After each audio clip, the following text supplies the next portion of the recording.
Hello friends, कैसे हैं आप सभी। उम्मीद करता हूँ अच्छे होंगे।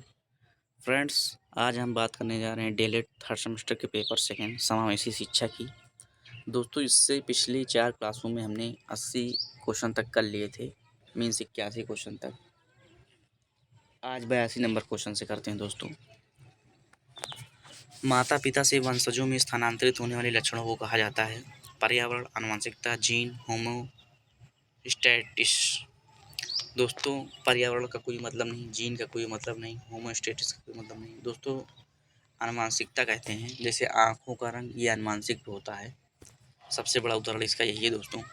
83 नंबर क्वेश्चन दोस्तों। जॉन डीवी द्वारा समर्थित लैब विद्यालय का उदाहरण है। जॉन डीवी द्वारा समर्थित लैब विद्यालय दोस्तों, पब्लिक विद्यालय, सामान्य विद्यालय, प्रगतिशील विद्यालय, फैक्ट्री विद्यालय। फैक्ट्री विद्यालय नहीं भैया, सामान्य विद्यालय नहीं भैया, पब्लिक विद्यालय नहीं भैया, प्रगतिशील विद्यालय। प्रगतिशील का मतलब जिसमें बच्चों का विकास हो सके दोस्तों, शैक्षिक, सामाजिक, मानसिक में। दोस्तों, 84 नंबर क्वेश्चन है। आरटीआई 2009 भारत में कब लागू हुआ। आरटीआई 2009 दोस्तों, ऑप्शन दोस्तों 1 अप्रैल 2011, नहीं भैया 1 अप्रैल 2010, बिल्कुल सही बात है। 11 अप्रैल 2010 नहीं, 2 अप्रैल 2010 नहीं। तो दोस्तों, ये याद कर लीजिए, आप लोग हमेशा ये आता है क्वेश्चन। दोस्तों, इसमें हो जाएगा 1 अप्रैल 2010। आरटीआई 2009, मतलब ये बना 9 में था लेकिन लागू हुआ दोस्तों 2010 में। इसका कहने का मतलब ये है। दोस्तों, 85 नंबर क्वेश्चन देखते हैं। आरटीआई 2009 उत्तर प्रदेश में कब लागू हुआ दोस्तों। मतलब पूरे भारत में तो मतलब केंद्र ने लागू किया, लेकिन उत्तर प्रदेश में कब लागू।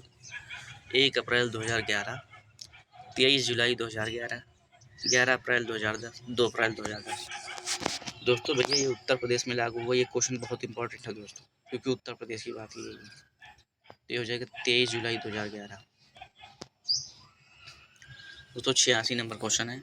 16 पीएफ का प्रयोग किसके मापन हेतु किया जाता है। 16 पीएफ का मापन दोस्तों, ऑप्शन है सृजनात्मक, व्यक्तित्व, अभिरुचि, अभिरुचि फिर है दोस्तों दबाव।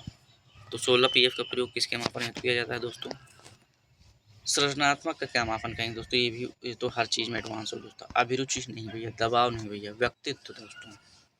87 नंबर क्वेश्चन दोस्तों। निम्नलिखित में से कौन सा वाइगोत्स्की के सामाजिक सांस्कृतिक सिद्धांत पर आधारित है। दोस्तों, लेव वाइगोत्स्की ने मैंने पिछली क्लास में बताया था, ये सामाजिक सांस्कृतिक विकास के प्रतिपादक हैं या जनक हैं। और दोस्तों, जीन पियाजे हैं संज्ञानात्मक विकास के प्रतिपादक। और दोस्तों, लॉरेंस कोहलबर्ग है नैतिक विकास के जनक। तीनों लोग काफ़ी इंपॉर्टेंट रोल रखते हैं दोस्तों सीडीपी में, जैसे इसमें भी है, बार बार क्वेश्चन मिल रहे हैं दोस्तों। और सीटेट में इसका बहुत बड़ा रोल है दोस्तों। तीनों लोगों के टॉपिकों का काफ़ी क्वेश्चन देखने को मिलते हैं दोस्तों। दोस्तों, ऑप्शन है अंतर्दृष्टिपूर्ण अधिगम, सक्रिय अधिगम, पारस्परिक शिक्षण, संस्कृत निरपेक्ष, संज्ञानात्मक विकास। दोस्तों, निम्नलिखित में से कौन सा वाइगोत्स्की सामाजिक सांस्कृतिक सिद्धांत पर आधारित है। अंतर्दृष्टिपूर्ण अधिगम ये तो नहीं होगा दोस्तों। सक्रिय अधिगम तो जीन पियाजे का है दोस्तों, सक्रिय अधिगम। और संस्कृत निरपेक्ष, निरपेक्ष की बात की गई दोस्तों, संज्ञानात्मक ये जीन पियाजे का है। तो एक ही बचा दोस्तों, पारस्परिक शिक्षण, सा नंबर हो जाएगा दोस्तों। 88 नंबर देखते हैं दोस्तों। निम्नलिखित में से मानसिक विकार के लक्षणों को नहीं दिखाता है, नहीं दिखाता है दोस्तों। मतलब एक होगा नहीं दिखाता है, बाकी 3 दिखाते हैं।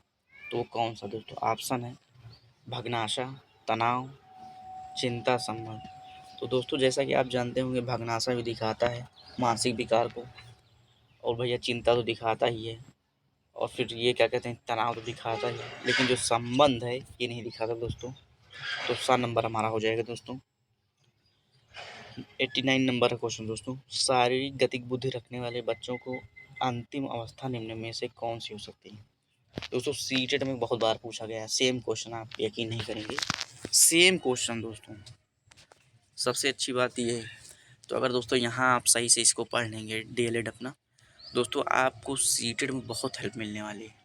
और दोस्तों, मैं तो कहता हूँ सीटेट का फॉर्म जब तक आप क्लियर न कर पाएँ, हर बार डालें, इससे बहुत बेनिफिट मिलेगा दोस्तों आपको। दोस्तों, उत्तर है ऑप्शन है, मतलब शल्य चिकित्सा, कवि, वाचक, राजनीतिक नेता। मतलब शारीरिक गतिक बुद्धि रखने वाले का मतलब दोस्तों आप समझ पा रहे होंगे कि इसका मतलब जैसे खिलाड़ी हैं, शारीरिक गतिविधि मतलब खेलने में।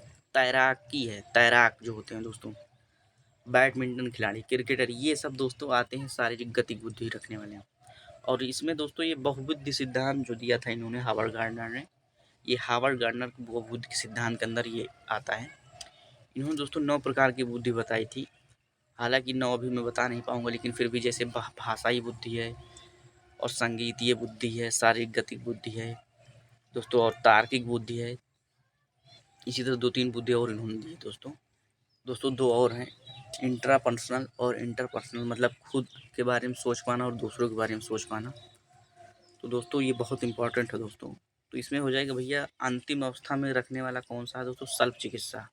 क्योंकि शारीरिक गतिक बुद्धि रखने वाला जो होगा दोस्तों, कभी नहीं हो सकता, राजनीतिक नेता नहीं हो सकता, वाचक नहीं हो सकता, शल्य चिकित्सा हो जाएगा दोस्तों। तो 90 नंबर क्वेश्चन है, श्रवण बाधित मतलब जिनको सुनने में दिक्कत है दोस्तों, को पढ़ाने के लिए प्रयुक्त की जाती है ब्रेल लिपि, सांकेतिक भाषा, यंत्र, उपयुक्त सभी। दोस्तों जिनको सुनने में दिक्कत उनकी बात हो रही, तो यंत्र का तो उपयोग करेंगे भैया, सांकेतिक भाषा का भी उपयोग करेंगे, ब्रेल लिपि का भी उपयोग करेंगे तो। लेकिन दोस्तों श्रवण बाधित की बात की है, ब्रेल लिपि तो दोस्तों दृढ़ बाधित में उपयोग होती है, यंत्र का भी। लेकिन भैया इसमें हो जाएगा हमारा सांकेतिक भाषा सही तौर पर, क्योंकि इसको सुनने में दिक्कत है लेकिन देखने में कोई दिक्कत नहीं, इसलिए अगर एक इशारा करेंगे तो समझ जाएगा, इसमें बा हो जाएगा। 91 क्वेश्चन है दोस्तों, प्रतिभाशाली विद्यार्थी हैं अभिसारी चिंतक, अपसारी चिंतक, बहिर्मुखी, बहुत परिश्रमी। दोस्तों इनका मतलब मैं समझा देता हूँ आपको, अभिसारी चिंतक का, अपसारी चिंतक का और बहिर्मुखी का। बहुत परिश्रमी, बहुत परिश्रमी का मतलब आप समझ ही पा रहे होंगे दोस्तों कि बहुत ज़्यादा मेहनत करने वाला। दोस्तों जो अभिसारी चिंतक होता है, इसका मतलब वो होता है दोस्तों, हम हमेशा के लिए एक ट्रिक बता रहे हैं आपको याद रखने वाली। जैसे दोस्तों आपने सुना होगा अभिमन्यु चक्रव्यूह में फंस गए थे, तो दोस्तों इसका मतलब हुआ कि जैसे भैया अभिसारी चिंतक आए आपको हमेशा, तो हमेशा आप ये ध्यान रखिएगा कि ये बंधे हुए प्रश्न होते हैं। कहने का मतलब जैसे भैया a+b का होल स्क्वायर बता दो, बंधा है, फिक्स है दोस्तों, इसमें कुछ बदलाव हो ही नहीं सकता। फिर 2 का पहाड़ा सुना दो भैया, इसमें क्या बदलाव करेंगे, मतलब बंधा हुआ है, फंसा हुआ है। तो दोस्तों ये अभिसारी है। और अपसारी का मतलब होता है दोस्तों खुले प्रश्न, ये पेड़ हवा चल मतलब इसकी पत्तियां हिल रही तो क्यों हिल रही, खुला, बच्चों को सोचने का मतलब, बंधा नहीं कि भैया चलो वो 4 की टेबल सुना दो, ए से जेड तक सुना दो, ये सब बंधे हैं, इसमें क्या चेंज कर पाएंगे। लेकिन जैसे आप पूछेंगे कि जाल बच्चों से पूछेंगे कि भैया पत्ती क्यों हिल रही, तो सबके आंसर अलग होंगे, फिक्स नहीं है। तो दोस्तों इसमें हो जाएगा प्रतिभाशाली विद्यार्थी हैं दोस्तों अपसारी चिंतक हो जाएगा दोस्तों। 92 नंबर क्वेश्चन है दोस्तों, निम्न में कौन सृजनात्मकता से संबंधित नहीं, सृजनात्मकता से संबंधित नहीं है दोस्तों। ऑप्शन है मौलिकता, प्रवाह, मितव्ययिता, उपयोगिता। मितव्ययिता का मतलब होता है दोस्तों ये गलत मतलब झूठ जैसे बोलते हैं। अपव्यय का मतलब, मितव्यय का मतलब दोस्तों निगेटिव है, फिलहाल ये आप माने चलिए। तो निगेटिव पूछा गया है कि सृजनात्मकता से मौलिकता है, प्रवाह है, उपयोगिता है, लेकिन मितव्ययिता नहीं है भैया, ये हो जाएगा हमारा सा नंबर। दोस्तों नेक्स्ट स्लाइड पे चलते हैं, 13 नंबर देखते हैं, सॉरी 93 नंबर, प्रगतिशील शिक्षा के संदर्भ में निम्नलिखित में से कौन सा कथन जॉन डीवी के अनुसार समुचित है। दोस्तों ऑप्शन है, कक्षा में विद्यार्थियों को निरीक्षण करना चाहिए, न कि सुनना चाहिए, मारना चाहिए, अरे भैया मारना चाहिए, कभी नहीं हो सकता। जब ये मान एक कट गया तो दोस्तों ये तो अपने आप कट जाएगा।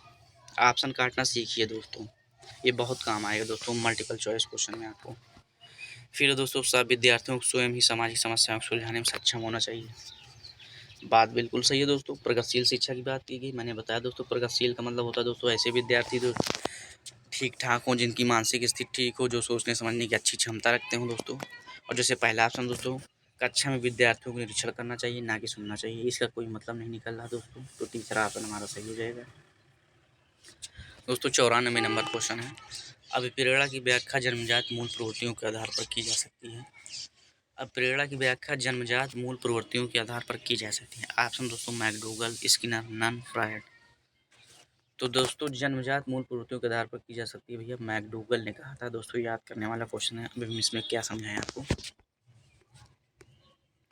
95 नंबर क्वेश्चन है दोस्तों। निम्न में से कौन सा जन्मजात प्रेरक नहीं है? जन्मजात प्रेरक नहीं है। ऑप्शन है दोस्तों, मतलब प्रेरक का मतलब आप समझ पा रहे हैं दोस्तों। मैं प्रेरक का मतलब आपको समझा दे रहा हूँ, आज हमेशा के लिए क्लियर हो जाएगा। इसका मतलब समझ सकते हैं दोस्तों कि संवेग किसे बोलते हैं दोस्तों। संवेग का मतलब जैसे जैसे हंसना है दोस्तों, ये दोस्तों जन्मजात होता है कि भैया जैसे बच्चा पैदा हुआ हंसना, भूख लगना, रोना, ये सब जन्मजात होता है। नहीं है दोस्तों, तो दोस्तों जैसे आदत नहीं होगा, क्योंकि भूख है, प्यास है, नींद है, ये सब जन्मजात होता है। तो सभी के अंदर होता है कि सोएगा, रोएगा, खाना मांगेगा दोस्तों। ऐसे संवेग जो दोस्तों सभी में होते हो या जन्मजात हो, जैसे आप समझ सकते हैं दोस्तों। जैसे बच्चा है, रोता है, हंसता है, खेलता है, ये सब जन्मजात है दोस्तों। लेकिन आदत जो है दोस्तों जन्मजात नहीं है। सा नंबर हो जाएगा। वे कौन से बाह्य कारक हैं? बाह्य कारक का मतलब दोस्तों जो बाहर से मिलते हैं बालक को। जैसे शिक्षक ने कहा कि भैया अगर आप फर्स्ट आ जाओ तो हम आपको ये अवार्ड देंगे दोस्तों, यही है बाह्य कारक, जो एक बालक को कक्षा में रुचि लेने से रोकते हैं। बाह्य कारक। भावना और मनोभाव, ये तो होगा दोस्तों। संस्कृत और प्रशिक्षण, बालक का दृष्टिकोण, लक्ष्य और प्रयोजन। तो दोस्तों भावना और मनोभाव ये सब हैं, क्या कहते हैं, रुचि ले सकते हैं इसमें, लेकिन रोकते की बात ये है। जो बालक का दृष्टिकोण है ये भी दोस्तों पॉजिटिव है। लक्ष्य और प्रयोजन ये भी पॉजिटिव है। लेकिन दोस्तों जो बा नंबर है ये भैया रुचि लेने के रोकेगा। संस्कृत और प्रशिक्षण, आप इसे सिखाओ भैया ऐसे नहीं ऐसे करो, अरे उसे सोचने का मौका दो भैया, उसकी भावना को समझो, कहना क्या जाता है दोस्तों। 97 देखते हैं नंबर क्वेश्चन। अपराधी बालक होते हैं दोस्तों, ये डीएलएड फर्स्ट सेमेस्टर में भी क्वेश्चन आया है सेम, मुझे याद है और मैंने कराया भी यूट्यूब पे। जो असामाजिक कार्य करते हैं, जो शिक्षक के लिए सिर दर्द होते हैं, जो शिक्षक कक्षा में अव्वल आते हैं, जो समाज में रहना पसंद नहीं करते। तो जाहिर सी बात है जो असामाजिक कार्य करते हैं अपराधी नहीं कहते हैं। सामाजिक अधिगम सिद्धांत किसने दिया? मैंने बताया दोस्तों कि बंडूरा है, जैसे या चौमस्की दोस्तों भाषा विकास के प्रतिपादक हैं। फ्रॉबल है, नन है, तो बंडूरा आ जाएगा दोस्तों। भाषा विकास के सिद्धांत दिया दोस्तों, अभी मैंने बताया दोस्तों चौमस्की।